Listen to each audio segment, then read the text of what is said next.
Por que você não consegue se expressar? Seria bem mais fácil se a gente tivesse uma espécie de pendrive, colocava tudo o que você estivesse sentindo, passava pro outro importar, e aí sim eles te entenderiam. Infelizmente o Elon Musk tá mais preocupado em fugir da Terra. Quem sabe um dia ele pense nisso, né? De qualquer forma, tá aí um negócio horrível. Sentir e não conseguir colocar isso em palavras. Pelo menos não o suficiente. Alguém que sofre de ansiedade vai dizer que às vezes sua cabeça lota de pensamentos e tal, mas só que ela não consegue colocar isso numa linguagem informal. Ela faz expressões ali pra tentar passar um pouco do que ela sente, e dependendo da pessoa que esteja vendo, vai achar que tá fazendo drama, né? O contrário também é ruim, que é quando você até consegue expressar mais ou menos pra pessoa, mas aí é o outro que tem suas dificuldades pra aconselhar. E é muito triste. Quando alguém vem desejando uma resposta, algo que clareie sua razão, e a gente não consegue fazer brilhar uma solução que faça sentido na cabeça do sujeito. Educadamente ela agradece pela tentativa e vai embora com a interrogação ainda maior, e que cresce toda vez que ela tenta achar uma resposta e não consegue. O sujeito vai meio que perdendo a esperança. Faz psicólogo, fala com os amigos, enfim, nada ajuda, e vai levando do jeito que dá. Depois disso, ela sai de casa, se depara com um mundo cheio de acontecimentos independentes, um coincidindo com outro a todo momento, sem o menor significado, pelo menos à primeira vista. E apesar desses acontecimentos não terem o menor compromisso com você, na maioria das vezes eles trabalham muito bem contra você. Mas hoje eu não tô aqui pra tentar te ajudar a lidar com a loucura que é a vida. Em outras palavras, o meu vídeo tem uma intenção que eu julgo ser bem mais humilde. Ao invés de olhar pro mundo exterior, hoje eu quero tentar explicar o que acontece aí dentro. Deixar claro pra você o porquê que você tenta explicar o que sente e não consegue. E mais, propor uma solução pra esses momentos, pra que você consiga descrever aquilo que é aparentemente descritível e assim achar a solução dele fica mais fácil, né? Ok, talvez não seja um vídeo tão humilde assim, mas eu vou tentar. Pra entender bem, antes de olhar pra dentro de você e tentar entender o que é que acontece aí, vamos olhar pra outras formas de expressão. Até porque é isso que a gente quer aqui, né? Resolver esse problema de expressar o que sente. Eu quero fazer 4 breves análises aqui sobre outras formas de expressão e a gente vai ver o mesmo problema em todas elas. É percebendo essa semelhança de problemas que a gente vai conseguir encontrar a melhor maneira pra você expressar isso aí que você sente. São 4 análises no total e vocês podem levar isso como se fossem 4 argumentações. Primeiro a gente vai tentar descrever um conceito qualquer,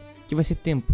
A gente vai tentar definir o que é essa coisa e já aí nós veremos algumas dificuldades. Depois eu vou descrever um fato concreto, um acontecimento qualquer, e nós vamos perceber uma dificuldade muito semelhante. É olhando para a próxima forma de expressão, que é a arte, mais especificamente o cinema, que tu vai sentir que esse problema é resolvido de certa forma. Ainda não é a resposta completa, mas resolve muito bem. Por último, a gente vai pegar uma discussão muito antiga da filosofia, mas que é muito popular e que vai dar mais um norte pra gente. Depois de tudo isso, a gente dá um zoom aí no teu coração, vamos perceber a exata mesma coisa e com isso também vem a resposta, a solução. Essa dificuldade de expressar o que sente, essa coisa subjetiva, tem nome: qualia.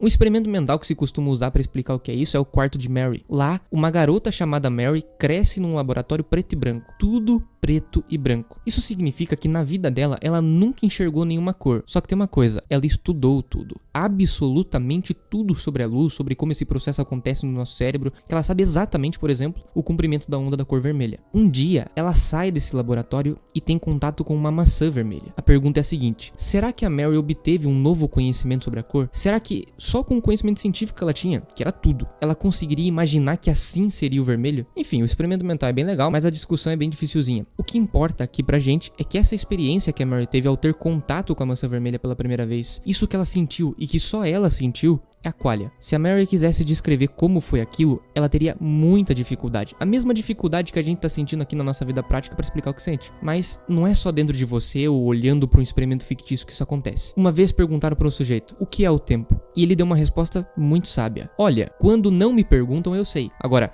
quando me perguntam já não sei mais. Pois é, eu fiquei sem entender da primeira vez também, mas confia, a resposta é mais genial do que parece. O que ele tá querendo dizer aqui é que quando não perguntam pra ele o que é o tempo, ele consegue lidar com essa coisa chamada tempo na sua vida. É fácil compreendê-lo, é muito presente no seu dia a dia e ok, né? Se é algo tão presente no dia a dia, então me explica o que é o tempo. Deveria ser fácil colocar isso em palavras, não? Não.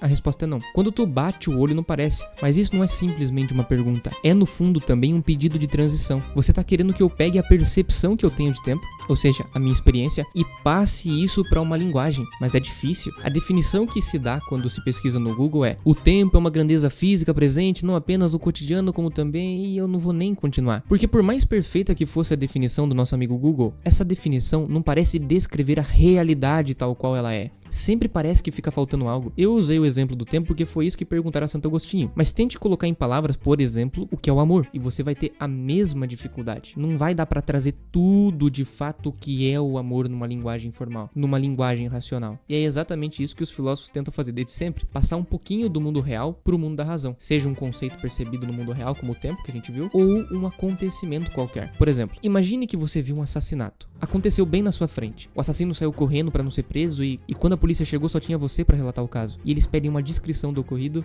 e você faz. Quando você tá lá escrevendo, você percebe uma coisa. Mesmo que sua descrição seja perfeita, mesmo se você lembra de tudo, nos mínimos detalhes, não seria possível passar toda a experiência que você teve pra uma linguagem acessível à razão. Uma coisa é o texto escrito que tu entregou pro policial. A outra foi a experiência direta que você teve com o caso. O policial tá tendo acesso ao caso porque você contou pra ele. Mas você, não. Você foi privilegiado. Não foi uma pessoa que te contou. Foi a própria realidade. E sempre que você tentar descrever algo que recebeu em primeira mão, por mais perfeito que seja, parece que alguns elementos acabaram ficando lá atrás, como, por exemplo, o medo. Você certamente deve ter escrito isso. Num caso de investigação criminal, até o barulho de uma mosca pode ser importante. Mas a sensação do medo ficou lá na experiência. Não deu pra trazer isso pro papel. O máximo que tu conseguiu fazer foi escrever medo, pro policial ter uma ideia. Ah, tá, foi isso que tu sentiu. O policial vai entender, porque por mais diferente que somos, a gente não é 100% diferente. Todo mundo sabe o que é sentir dor, por exemplo, né? Só que assim, do mesmo jeito que há coisas gerais na vida, tem coisas que são muito particulares, muito complexas. Em outras palavras, talvez você já tenha sofrido o que eu nem posso imaginar. E eu aqui no meu canto luto com coisas que você talvez nunca tenha que lutar. Eu vou ser mais específico. Tem situações que são tão complexas, tão particulares, que não dá nem mesmo pra despertar uma ideia na outra pessoa. E aí, como é que faz? Chegando ao final do vídeo, talvez vocês entendam melhor isso, mas por agora, mesmo com toda essa dificuldade de passar a complexidade do que tem dentro da gente pra fora, tem algo que parece resolver isso e vai nos ajudar muito a encontrar uma solução, e eu tô falando do cinema. O cinema, como todo mundo sabe, é uma arte, e a arte procura imitar a realidade. Ou procurava, né? Com a modernidade isso mudou um pouquinho. Mas o cinema, como a arte que é, tem o poder de fazer aquilo que as palavras por si só não conseguem fazer, que é justamente expressar os sentimentos. O cinema faz isso muito bem. Não é à toa que a gente ama os filmes, é justamente pelo que eles provocam em nós que eles chamam a nossa atenção. Não sei se vocês já assistiram The Father, que apresenta a vida de um senhorzinho com Alzheimer, e assim, o cinema consegue expor a dificuldade que esse senhor tem de entender o que tá acontecendo à sua volta de um jeito impressionante. Você sente compaixão, ao mesmo tempo raiva, muita raiva, não dele, mas das pessoas que perdem ali a paciência com ele. Assim, eu poderia descrever pra você a dificuldade desse senhor ali no seu dia a dia e tal, mas nada se compara com a forma que o cinema faz. Guarda isso, que isso vai ser muito importante pra te ajudar a expressar o que você acha que é indescritível. Muito bem, passamos pela definição de um termo, depois nós vimos a dificuldade de expressar um acontecimento qualquer, também vimos que o cinema parece resolver muito bem essa dificuldade, só que ainda não tá muito claro o porquê, mas agora a gente vai pra um dos debates mais antigos da filosofia e que vai resolver de certa forma nosso problema. Eu tô falando de Heráclito e Parmênides. Eles são filósofos pré-socráticos, ou seja, anteriores a Sócrates, e eles tinham uma discussão bem interessante sobre a realidade. Para fazer de uma longa história uma curta história, Heráclito olhava para o mundo e sua teoria era de que toda a realidade estava em movimento. Tem sua famosa frase, né? Não se entra no mesmo rio duas vezes. Parmênides pensava o exato oposto. Ele achava que o movimento não existia. Então, um atirar de uma flecha, por exemplo, não seria o movimento de uma flecha, mas na verdade seria uma série de imagens estáticas desta flecha que causavam a sensação de movimento. É algo parecido com aqueles desenhos parados, sabe? Que quando colocados numa ordem dão a sensação de se mover. Os argumentos são bem legais, mas o que interessa pra gente aqui é o seguinte: como é que esses dois sujeitos, olhando pra mesma realidade, conseguem expressá-las de uma maneira exatamente oposta? Pra um é o movimento, pra outro é estático. Tinha como ser mais oposto que isso? E é aqui, depois da dificuldade em expressar o que é o tempo, depois da dificuldade de escrever um acontecimento qualquer, depois de ver os dois sujeitos olhando pra mesma coisa e explicar essa coisa de um jeito totalmente oposto, que a gente tira uma conclusão. Não é possível passar toda a percepção, toda a riqueza do mundo real pro mundo da razão. Faz assim, imagine dois mundos. Um é o mundo real onde você vive e o outro é o mundo da razão, que você usa pra pensar. Na passagem de uma coisa pra outra, não dá pra passar tudo. É por isso que o que você sente é indescritível, não só por ser abstrato, mas é porque na passagem de uma coisa pra outra, algumas coisas ficam lá atrás. O Ludo fez um vídeo sobre isso e descreveu isso de maneira muito simples. Ele diz mais ou menos assim: